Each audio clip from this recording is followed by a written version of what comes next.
Welcome back, friend, on my YouTube channel. We were discussing in the last video about what is poetry. Now this is the second part of that video. Let's take a start. Elements. The first and foremost element is thought as without. Thought poetry is like a body that is without.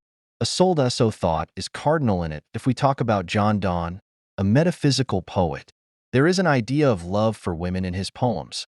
Also Wordsworth, who says that nature is the teacher, so there is an idea of love for nature in almost in all his poems. The fine examples are The Solitary Reaper and Daffodils. In addition to imagination also plays its vital role in poetry. As we know that poetry is an expression of imagination, so this element is also found in different pieces of literature of different poets like Wordsworth, Coleridge, etc. Take, for example, Daffodils is the best example of his imagination and fertile brain. The poem, Kubla Khan, is also a good example of imagination. Another element is moral values. As the poets imitate this real world, so they present each and every thing in their poetry in order to reform it. The best example of this is The Rape of the Lock by Alexander Pope, in which the poet satirizes that very aristocratic society.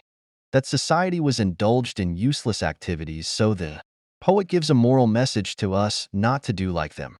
The fourth element is emotions. Emotions are highly poetical and are presented masterly by the poets that they can be easily received by the readers, so the emotions are an important element of the poetry. The fifth element is meter. Meter is also one of the main characteristics of poetry that is used by the poets. Iambus, trochee, anapest, dactyl, spherica, and spinda are mostly used by the poets. Rhyme is also a special part of poetry that produces a rhythm like music, and it makes poetry singable, and this is the main difference between the prose and the poetry. So it is proved that poetry is a musical thought. In short, we conclude that poetry is an expression of thoughts/ideas and powerful emotions/feelings, and the elements that form what the poetry is are an essential part of the poetry that can't be forgot. Dear viewers, we have completed this topic. See you soon in next videos. Goodbye.